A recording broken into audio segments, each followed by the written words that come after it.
Hi hello, నేను మీ Anusha. Welcome to smart Anusha channel. ఈరోజు మనము ఒక మంచి రెసిపీ చేసుకుందామండి.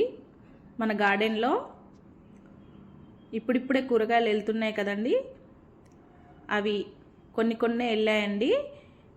ఒక బీరకాయ వెళ్ళింది, 3 టమాటాలు వెళ్ళాయి, బెండకాయ వెళ్ళింది, ఒక దోసకాయ వెళ్ళింది, కాకరకాయ 2, గోర్చిక్కుడు కొన్ని వెళ్ళాయి, ఆలుగడ్డ కొనుక్కొచ్చానండి నేను, వంకాయలు కొన్ని వెళ్ళాయండి. ఇవన్నీ నీట్గా కట్ చేసుకొని పెట్టుకున్నాను, కడుక్కొని నీట్గా కట్ చేసుకొని పెట్టుకున్నాను. వీటితో కూర చేసుకుందామని చేస్తున్నానండి. చాలా చాలా టేస్టీగా ఉంటుంది. ఇలా ట్రై చేసి చూడండి మీరు. ఒక 2-3 టేబుల్ స్పూన్ ఆయిల్ పోసుకోండి. తర్వాత 2 ఎండుమిర్చి వేసుకొని 1 టేబుల్ స్పూన్ మినపప్పు వేసుకోండి, 1/2 టేబుల్ స్పూన్ ఆవాలు వేసుకోండి, 1 టేబుల్ స్పూన్ పసుపు వేసుకోండి. తర్వాత ఫస్ట్ ఒక బీరకాయ ముక్కలను వేసుకోండి. తర్వాత ఆలు ముక్కలను వేసుకొని అన్నీ ఇంకా వేసేసుకోండి. ఇవన్నీ మా చెట్లకు వెళ్ళిన కాయలండి. ఒక్కొక్కటి 2 వెళ్తున్నాయండి.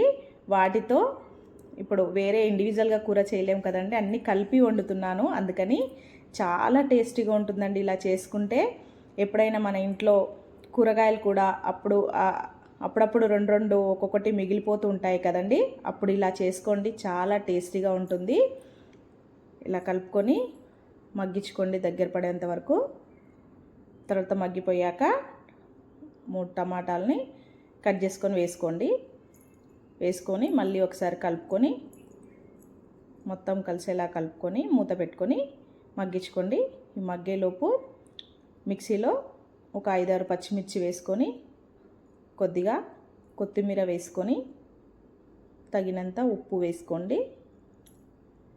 ఉప్పు వేసుకొని మిక్సీ పట్టుకొని పక్కన ఉంచేసుకోండి. తర్వాత చూడండి దగ్గర పడిపోయాయి ముక్కలన్నీ.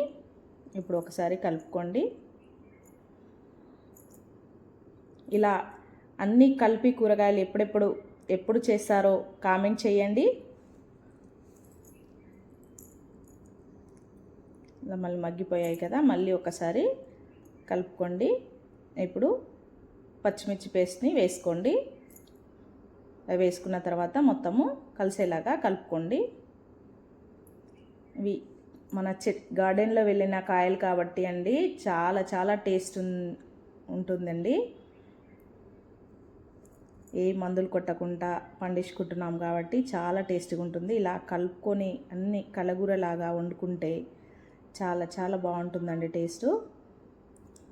మూత పెట్టేసుకొని మగ్గించుకోండి, అంతే అండి. ఇంకా స్టవ్ బంద్ చేసుకొని సర్వ్ చేసుకోవడమే. ఇవి జొన్న రొట్టెలోకి, చపాతీలోకి, అన్నంలోకి చాలా చాలా బాగుంటుందండి. జొన్న రొట్టెలోకి మాత్రం మంచి కాంబినేషన్ అండి. ట్రై చేసి చూడండి. మా వీడియో కనుక నచ్చినట్టయితే లైక్ చేయండి, షేర్ చేయండి, సబ్స్క్రైబ్ చేసుకోండి. థ్యాంక్ యూ ఫర్ వాచింగ్ అండి.